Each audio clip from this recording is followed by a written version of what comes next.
Many congratulations to the top 3 qualifiers for the FIA Formula One Sao Paulo Grand Prix. In 3rd place, Charles Leclerc. In 2nd place, Kimi Antonelli. And on pole here in Sao Paulo for the 2nd year running, our pole sitter, Lando Norris. Lando, what a final lap of Q3. The pressure was on and you delivered. Yeah, thanks. It was for sure more stressful than I would have liked, especially because we've been, very quick all weekend. Didn't need that. And it was, I don't even know how it happened. I looked at the data after quickly between the 2 runs, and I braked earlier with less pressure, and still somehow locked up. So yeah, a bit weird, maybe a bit of wind or something. But yeah, that certainly put a little bit more pressure on my final lap, and I saw the others improving, but not a lot, and just difficult again, just with the track conditions, the wind, everything.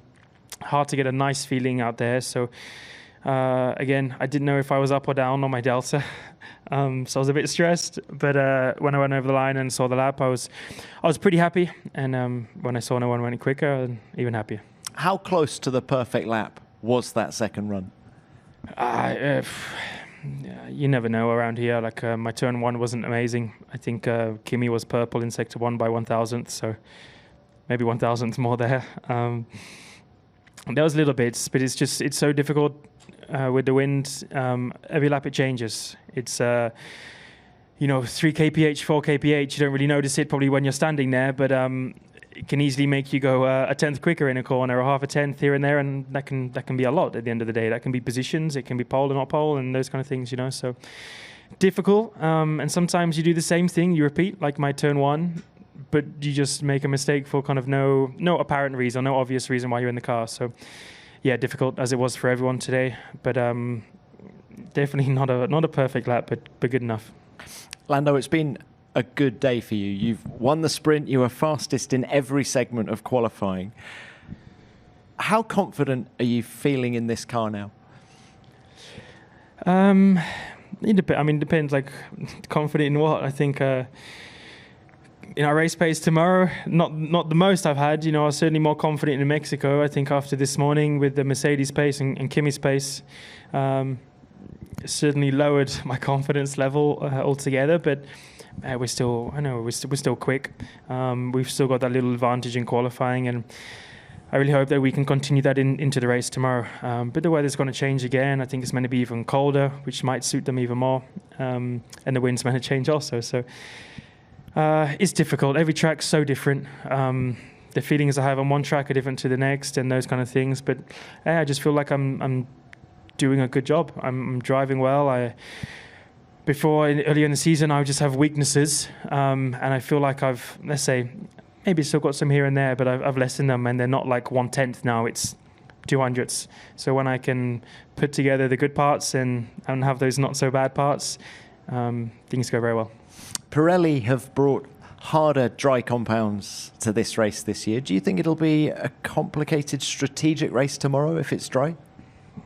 I have to wait and see. That's what tonight's for, honestly. I don't look too much into kind of a strategy until tonight, Saturday night. So we'll see. I think everyone has the same in common. So the soft certainly doesn't feel like a medium to soft step.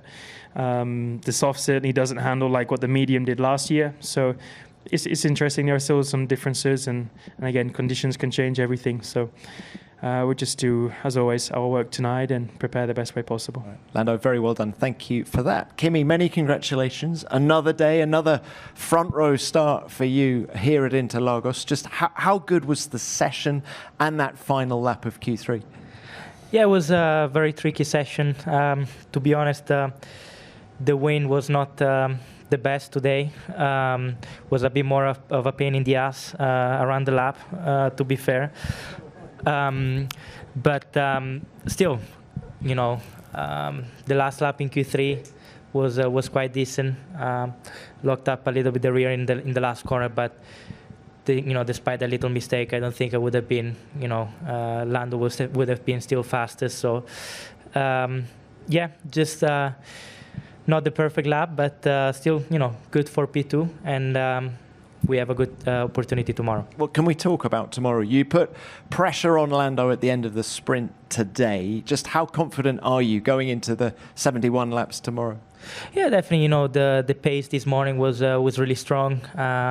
Was also quite cold, and tomorrow should be kind of the same. So maybe it can help us a little bit more. But running in dirty air is never easy. But hopefully, we can have a strong pace and put pressure on them, and hopefully we can fight for the win. You say running in dirty air is not easy. So, is it all about the start tomorrow? Well, we've seen many races so far in the season that the start and track position can play a massive role for the rest of the race.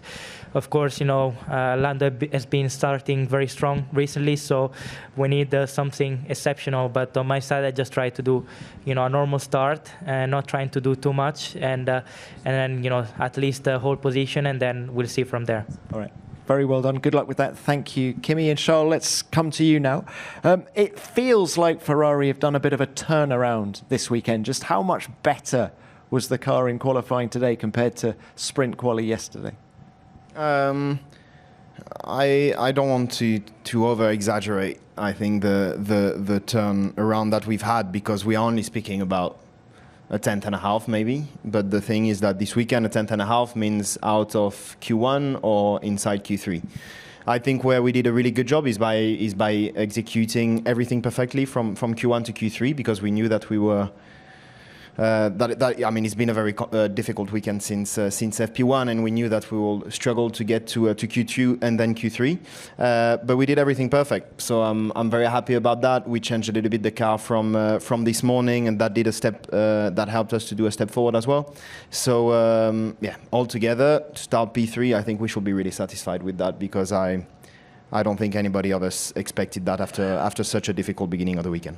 Charles, this is your third consecutive top three start. Do you feel like you're getting some consistency with this car now?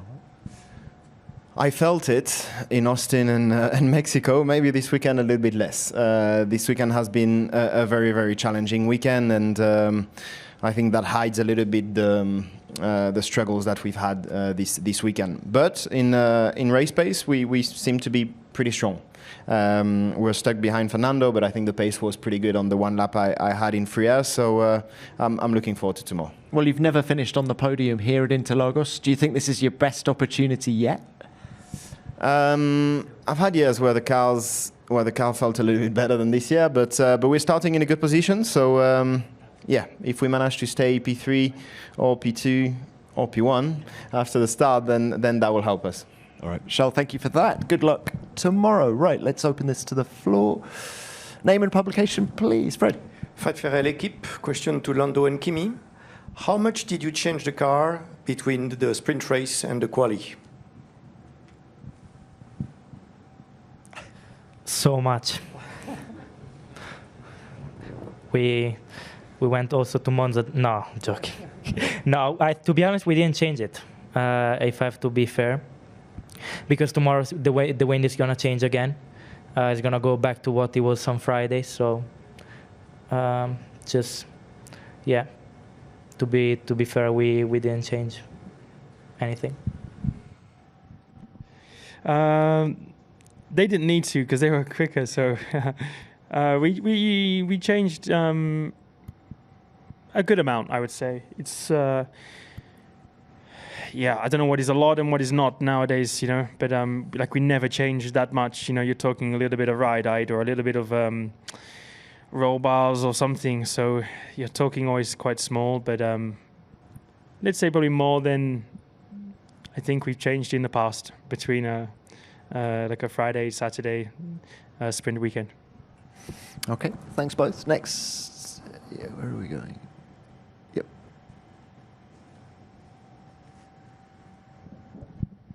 Tiziano, Brazil, Diário de Rio Claro. Two questions. The first one to Kimi. Kimi, we spoke in Miami during the remembrance of Ayrton's passing. I don't know if you remember. And now we're speaking again here in Brazil. How do you feel about what is happening here? Like the Brazilian crowd, along with Gabriel's supporters, is cheering with every lap you turn. And does this moment carry something special for your career? And how are you managing the emotional side of racing in Ayrton's homeland? And then to Charles and to Lando. To your right here, you see someone who, just like you both years ago, was seen as the future of Formula One. Today, you both are great leaders. You're not the future, you're the present. What advice would you both give to him? Lando, what advice can you give to him on the first corner? To stay behind, probably. Lando, let's just start with Kimi and Ayrton and the Brazilian crowd. Yeah, I mean, racing in Brazil has been, incredible so far. The support has been incredible from the Brazilian fans, and definitely that gave me a little bit of extra energy. Every time I go on track, it's been amazing. Also, this track, to be honest, it's really special, really fun to drive, and happy with it.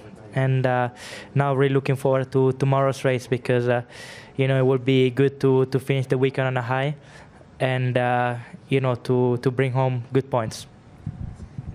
Okay. And Lando and Charles, advice?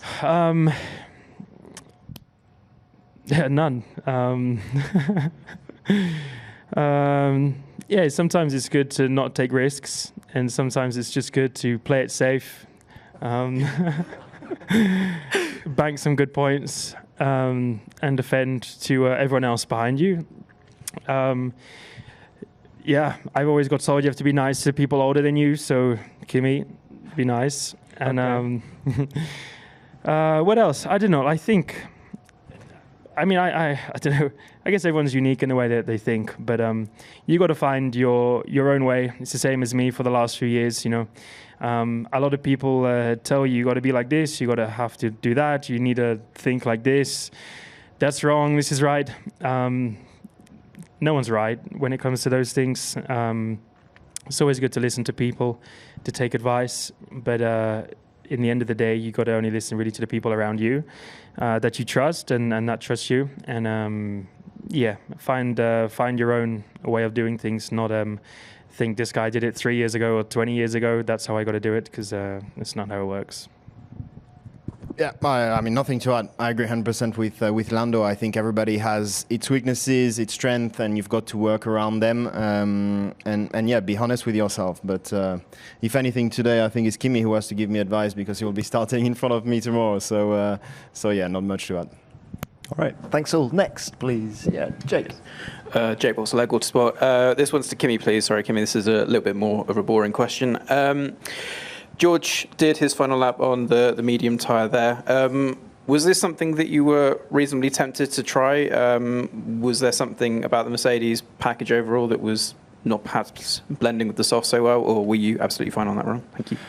No, we definitely think we definitely thought about putting the medium in qualifying, because even yesterday the medium fell,